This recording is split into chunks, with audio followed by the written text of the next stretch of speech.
दोपहर के समय काम्या टीवी देखते देखते बोर हो जाती है। तो अपनी बोरियत दूर करने वो अपनी देवरानी अनुषा के कमरे में जाती है, जहां अनुषा फोन में देखकर मुस्कुरा रही थी। क्या बात है अनुषा, बड़ी मुस्कुरा रही हो। देवर जी से चैटिंग कर रही हो क्या? अरे दीदी, आप आइए ना, बैठिए। आपके देवर को ऑफिस के काम से फुर्सत हो तब मुझसे बात करें ना। मैं तो अपनी कुछ पुरानी फोटोज देख रही थी। अच्छा, जरा मैं भी तो देखूं अपनी देवरानी की फोटो। कैसी दिखती थी तुम पहले? हाँ हाँ, क्यों नहीं, बैठिए ना दीदी। मैं अभी हम दोनों के लिए बढ़िया सी कड़क चाय और पकोड़े बना कर लाती हूँ। क्या बात है, बिल्कुल बना ला। वैसे ना मैं बहुत बोर हो रही थी, चाय पकौड़ों के साथ थोड़ी गपशप हो जाएगी। अब बैठिए, मैं अभी आई। अनुषा रसोई में चली जाती है और उसका फोन ऑन था, इसलिए काम्या उसके फोन में फोटो देखने लगती है। स्वाइप करते हुए अपनी देवरानी की एक फोटो देखकर काम्या दंग रह जाती है, क्योंकि उस फोटो में अनुषा अपने दोस्तों के साथ ड्रिंक करती हुई दिखाई दे रही थी। ओहो, तो देवरानी जी पीती भी हैं। काम्या, ये फोटो तो तेरे बहुत काम आने वाली है। बस फिर क्या था, काम्या उस फोटो को व्हाट्सएप पर खुद को भेज देती है। कुछ ही देर में अनुषा चाय पकौड़े लेकर आ जाती है। दोनों देवरानी जेठानी बैठकर बातचीत करने लगती है। रात के समय सभी परिवार के लोग खाना खाते हैं। दाल तो आज बहुत बढ़िया बनाई है, खाकर मजा ही आ गया। सही कह रहा है बेटा, छोटी बहू की बनाई दाल की बराबरी तो कोई कर ही नहीं सकता। अरे थोड़ी दाल मुझे भी दे दो। पापा जी, ये सब्जी लीजिए ना, बहुत चटपटी बनाई है मैंने। नहीं नहीं नहीं, बड़ी बहू मुझसे ना तीखा पचाया नहीं जाता, उम्र हो गई है ना इसलिए। लीजिए पापा जी दाल। वैसे भी मैंने दाल थोड़ी ज़्यादा ही बनाई थी, आप सबको पसंद जो है। ये अच्छा किया, हमें तुम्हारे हाथ की बनाई दाल बहुत पसंद है। बिल्कुल, बड़ी बहू कुछ सीख अपनी देवरानी से, क्योंकि तू तो जब भी दाल बनाती है उबाल कर रख देती है बस। ये बात सुनकर काम्या का मुंह बनना ही था, क्योंकि उसकी देवरानी की वाहवाही जो हो रही थी। अब कुछ देर में सभी अपने कमरे में चले जाते हैं। वीरेंद्र तो सो जाता है, लेकिन काम्या जगती रहती है और अपने फोन में अनुषा के उस फोटो को देखते हुए कहती है, बहुत वाहवाही लुट रही थी ना देवरानी जी। आप इस फोटो को देखने के बाद तुम सबसे कैसे नजरें मिलाओगी, मैं भी देखती हूँ। काम्या अनुषा के उस फोटो को फैमिली ग्रुप में देवरानी बिगड़ गई का मैसेज लिखकर भेज देती है।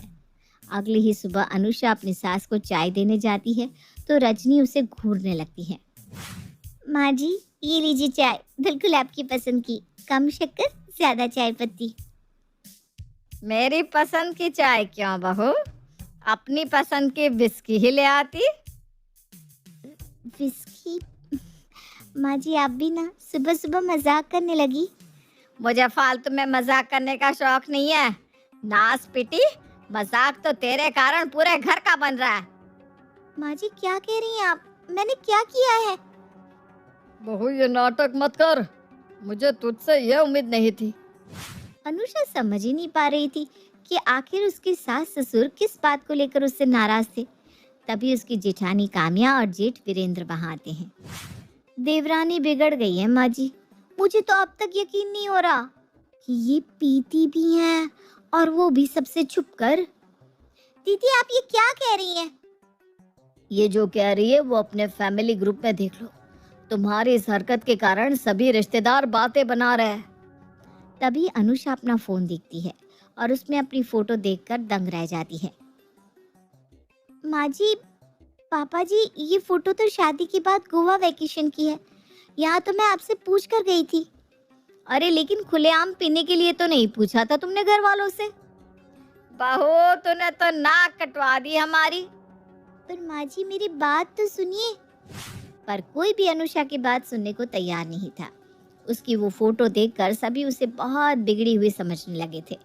इस बात के चक्कर में वो काम्या पर भी फोटो को ग्रुप में डालने को लेकर कुछ नहीं कहते। अगले दिन सभी बैठकर खाना खा रहे होते हैं, तभी अनुषा आती है। क्या बात है, आज आप लोग बहुत जल्दी खाना खा रहे हैं? चलिए, अच्छा है। समय से खाकर समय से सोना सेहत के लिए अच्छा होता है। मैं भी खाना खा लेती हूँ। रजनी, मेरा खाना कमरे में ले आना। मैं यहाँ बैठकर खाना नहीं खा सकता। जी आप चलिए, मैं अभी लाती हूँ। सुनिए जी, आप भी कमरे में चलिए, मैं थोड़ी और रोटियां सेक लेती हूँ। आज जल्दी ले आना, मैं थक चुका हूँ और भूख भी लगी है। अरे पर आप लोग ऐसे क्यों जा रहे हैं? सुनिए तो। अनुषा के आते ही सब खाने पर से उठकर चले जाते हैं। कोई उसके साथ खाना नहीं खाता। अनुषा को बहुत बुरा लगता है। अब इस तरह परिवार वाले अनुषा से अलग अलग रहने लगते हैं, साथ ही उसे ताने भी देते हैं, जिसके कारण उसे घर में अकेले होने का एहसास होने लगता है। कुछ दिनों बाद उसका पति विवेक अपने बिजनेस ट्रिप से घर लौटता है तो अनुषा को कमरे में रोता हुआ देखता है। अरे अनुषा, तुम रो क्यों रही हो? कुछ दिनों के लिए ही तो तुमसे दूर गया था और अब लौट भी आया हूँ। वो बात नहीं है, मैं तो अपनी गलती के कारण रो रही हूँ। क्या बात है, बताओ मुझे। अनुषा विवेक को सारी बात बताती है और वो फोटो भी दिखाती है।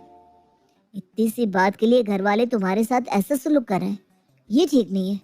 अगली सुबह सभी नाश्ता कर रहे होते हैं, तभी विवेक शराब की बोतल हाथ में लेकर आता है और एक पैक बनाने लगता है। कोई कुछ नहीं कहता, सभी हैरानी से देखते रहते हैं। माँ, मैं पैक बना रहा हूँ, आप कुछ कहेंगे नहीं? कैसे कहेंगे, मैं तो मर्द हूँ, मैं पी सकता हूँ ना। आप लोग मुझसे बात करना थोड़ी ना बंद कर देंगे, है ना? तुझे हुआ क्या है? क्यों ऐसी बात कर रहा है? मुझे नहीं, आप लोगों को क्या हुआ है जो आप लोग अनुषा की एक फोटो को लेकर उसे बिगड़ा हुआ समझकर उससे बात नहीं कर रहे? देवर जी, ऐसे बाहर जाकर पीना तो कोई अच्छी बात नहीं है। अच्छी बात तो किसी की फोटो को फैमिली ग्रुप में डालकर उसका मजाक बनाना भी नहीं है। और आप लोगों ने अनुषा को गलत मान लिया, लेकिन भाभी को ये सब करने की क्या जरूरत? उसके लिए किसी ने उन्हें नहीं डांटा। आप शांत हो जाइए, क्यों मेरी वजह से आप ये सब बोल रहे हैं? क्योंकि इनका बर्ताव गलत है। माँ पापा, मैंने पी तो आपको कोई दिक्कत नहीं, और अनुषा ने पी तो आपने उस बात का बवाल कर दिया, और वो भी बस एक फोटो देखकर। और बात पीने की है तो भाभी, क्या आपने कभी नहीं पी? विवेक की ये बात सुनकर काम्या अपनी नजरें झुका लेती है और सभी को एहसास होता है कि कहीं ना कहीं सभी ने मिलकर अनुषा के साथ गलत बर्ताव किया, इसलिए सभी को अपनी गलती का एहसास होता है। अनुषा, मुझे माफ कर दो। अगर मैं वो फोटो नहीं भेजती तो शायद ये सब नहीं होता। ये सब मेरी गलती है। हाँ बहू, हमने बात को कुछ ज्यादा ही बढ़ा दिया, हमें माफ कर दे। सभी के माफी मांगने पर अनुषा की आंखों में आंसू आ जाते हैं और वो उन्हें माफ कर देती है। दिसंबर की गर्मी। मनोरमा अपनी समधन नीलम से कहती है, बहन जी, अब रिश्ता तो तय हो ही गया है, अब बस कुछ दिनों में बच्चों की शादी हो जाए। बहन जी, आप चिंता मत कीजिए, पंडित जी से बात कर लूंगी मैं। शादी का मुहूर्त आसपास का ही निकालने को कह दूंगी। अब शादी ब्याह जल्दी हो जाए वही अच्छा है। ये तो आपने बिल्कुल सही कहा बहन जी। अच्छा, तो अब हम चलते हैं, अब तो रिश्ता जुड़ ही गया है, आना जाना तो लगा ही रहेगा बहन जी। इतना कहकर मनोरमा वहां से चली जाती है। कुछ दिनों बाद मनोरमा के बेटे आदित्य की शादी नीलम की बेटी निधि से हो जाती है। शादी के बाद निधि का ससुराल में पहला दिन था। सर्दियों का मौसम होता है। निधि अपने कमरे में आदित्य का इंतजार कर रही होती है, तभी आदित्य कांपते हुए आता है और निधि से कहता है, हाय, बाहर कितनी ठंड है। पता नहीं किसका आइडिया था सर्दियों में शादी करने का। दुल्हनों का तो ठीक रहता है, इतना भारी भरकम शादी का जोड़ा पहन लेती है, लेकिन हम बेचारे लड़के जो ठंड से कांपते रहते हैं, उनकी तो कुल्फी जम जाती है। इतनी तो ठंड हो भी नहीं रही है आदित्य जी, जितनी आप कह रहे हो। ये तुम्हें कोई कम लग रही है क्या? अरे मुझे तो कमरे में आने के बाद भी ठंड लग रही है। अभी ना अजीब ही है, दिसंबर में किसी को इतनी ठंड कैसे लग सकती है भला? मैं तो ऐसा ही हूँ, मुझे तो लगती है भाई ठंड। अच्छा, मैं मोटी वाली रजाई निकाल रहा हूँ, आधी रात तक तो और भी ठंड बढ़ जाती है ना, इसलिए। अरे रजाई की क्या जरूरत है, मैं तो एक पतली सी चादर भी ना लूं और आपको रजाई चाहिए? रहने दो ना आदित्य जी। नहीं नहीं, मैं तो ला रहा हूँ, तुम देख लो तुम्हें जो करना है। आदित्य रजाई ओढ़कर सो जाता है और निधि भी पंखा चालू कर देती है, वो भी फुल। इतनी ठंड में आदित्य बेचारा पंखे के नीचे सोता है और उसे सर्दी जुकाम हो जाता है। आदित्य निधि को कुछ नहीं कहता पंखा चलाकर सोने के लिए, इसलिए अब निधि हर रोज पंखा चलाकर सोने लगती है। लेकिन आदित्य की तबीयत खराब हो जाती है। एक दिन आदित्य सुबह उठता है तो उसे बहुत गंदा जुकाम हो जाता है और नाक भी बंद हो जाती है। ये देखकर आदित्य की माँ मनोरमा कहती है, क्या हुआ आदित्य बेटा, तुझे इतना जुकाम कैसे हो गया? कितनी बार कहा है मैंने तुझे कि बाहर जाया कर तो कान ढक लिया कर, ऐसे मौसम में ही ठंड लगती है। और देख तुझे ठंड लग गई ना। माँ मैं अच्छे से बाहर जाता हूँ, लेकिन ये जुकाम ना मुझे निधि की वजह से हुआ है। बहू की वजह से जुकाम? अरे बहू की वजह से जुकाम कैसे हो सकता है तुझे? अब आपकी बहू को दिसंबर में जून जुलाई लगता है तो मैं क्या करूँ? फुल स्पीड पर पंखा चलता है, कितना भी ओढ़ लूँ कितना भी ढक लूँ, कहीं ना कहीं से तो हवा चली जाती है और फिर ठंड लग जाती है। अरे ये तो बहुत गलत बात है बेटा। इतनी सर्दी हो रही है और बहू को गर्मी चाहिए, पंखा चला कर सोती है। देख उसकी वजह से तेरी तबीयत कितनी खराब हो गई। माँ छोड़ो ना, अब दीदी की क्या गलती है? उसे तो शुरू से ही आदत है ना ऐसे रहने की। अब शादी के बाद परिवार पूरा बदल जाता है और हम भी उसे अपनी आदत बदलने को कह दे तो अच्छा नहीं लगता ना। अपने बेटे की बात सुनकर मनोरमा को बहुत बुरा लगता है, क्योंकि उसकी बहू की वजह से आदित्य की तबीयत खराब हो गई थी। इसलिए जब रात के समय सब सोने लगते हैं तो मनोरमा अपने बेटे के कमरे में जाती है। बेटा एक काम कर, तू जा मेरे कमरे में जाकर सो जा, मैं यहाँ बहू के साथ सो जाऊंगी। माँ जी ये क्या, अचानक से आप मेरे साथ मेरे कमरे में क्यों? सब ठीक तो है ना? अरे बहू अब तेरी वजह से मेरे बेटे की तबीयत पर असर पड़ रहा है, मुझसे देखा नहीं जाता, इसलिए बोल रही हूँ। आदित्य तू जा मेरे कमरे में आराम से सो जा, मैं यहाँ बहू के साथ सो जाऊंगी। माँ लेकिन आपको भी तो यहाँ ठंड लगेगी ना, आप कैसे यहाँ सो पाओगी? अरे सो जाऊंगी मैं, और मैं भी तो देखूं बहू को कितनी गर्मी लगती है। साल का आखिरी महीना है और बहू ने गर्मी का महीना बना रखा है। चल तू जा, अब सो जा, आराम से जा। हाँ मैं हूँ यहाँ। आदित्य अपनी माँ की बात मान लेता है और जाकर अपनी माँ के कमरे में सो जाता है। लेकिन यहाँ निधि के साथ सोकर मनोरमा की हालत खराब हो रही थी, क्योंकि अब भी पंखा फुल स्पीड था। मनोरमा ठंड के मारे कांप रही थी और आधी रात को उठकर बाहर हॉल में जाकर सो जाती है। जब सुबह सब उठते हैं तो आदित्य और निधि मनोरमा को हॉल में सोते हुए देखते हैं तो आदित्य कहता है, माँ क्या हुआ, आप ठीक तो है ना? आप तो कमरे में सो रही थी, फिर आप यहाँ कैसे आ गई? हाय बेटा, तू बहू के साथ कैसे सोता है? एक तो कड़ाके की वैसे ही सर्दी हो रही है, ऊपर से बहू ने कमरे में जैसे फ्रिज खोल दी, मेरी तो रात में ही तबीयत खराब हो गई। माँ मैंने आपसे पहले ही कहा था कि मत सो कमरे में, लेकिन आपने मेरी एक नहीं सुनी और देखो हो गई ना आप तबीयत खराब। और निधि, माँ तुम्हारे साथ सो रही थी तो तुम थोड़ा कम पंखा नहीं रख सकती थी? अरे माँ जी को मैंने थोड़ी ना बोला था मेरे साथ कमरे में सोने के लिए, वो तो खुद ही आई थी ना।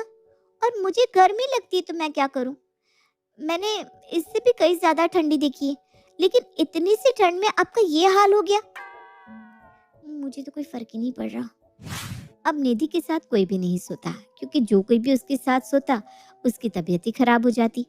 ऐसे ही एक दिन सब लोग हॉल में बैठे थे, तभी वहां निधि आ जाती है और एसी चालू कर देती है, जिसके बाद मनोरमा को बहुत गुस्सा आता है और वो कहती है, बहू ये क्या है, हम सब यहाँ बैठे हैं और तूने एसी चला दी, और वैसे ही तेरे साथ सोकर अब तक हमारी सर्दी दूर नहीं हुई और फिर तूने यहाँ एसी चला दी।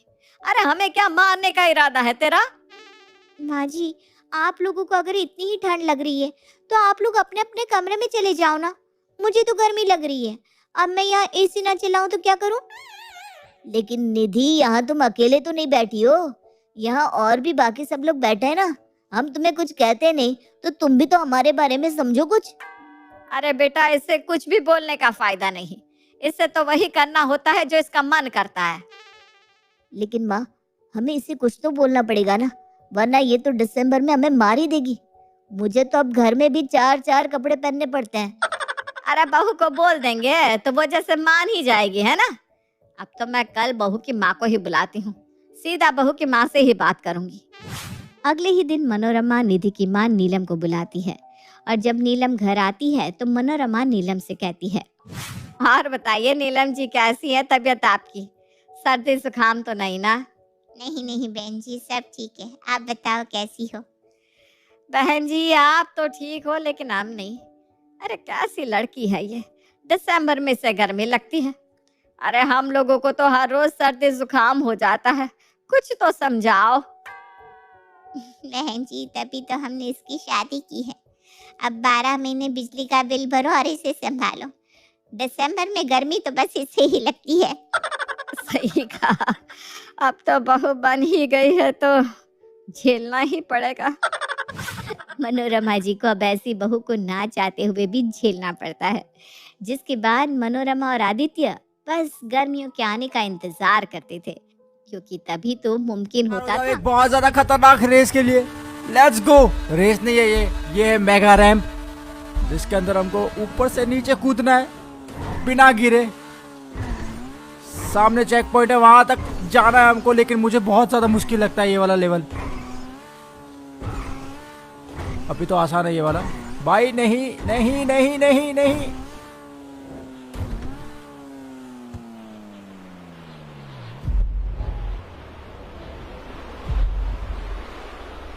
कौन सा बटन दबाना है भाई? वाई दबाना है ना? अबे यार बहुत हार्ड है भाई ये, जितना आसान लगता है उतना आसान है नहीं।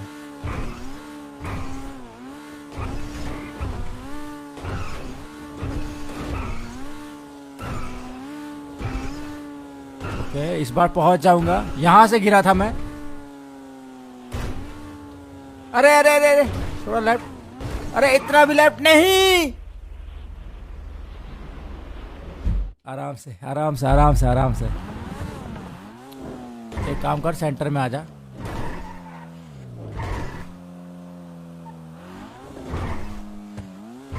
ओके अब भगा, अब भगा, अब भगा, जितना भगा सकता है अब भगा। चल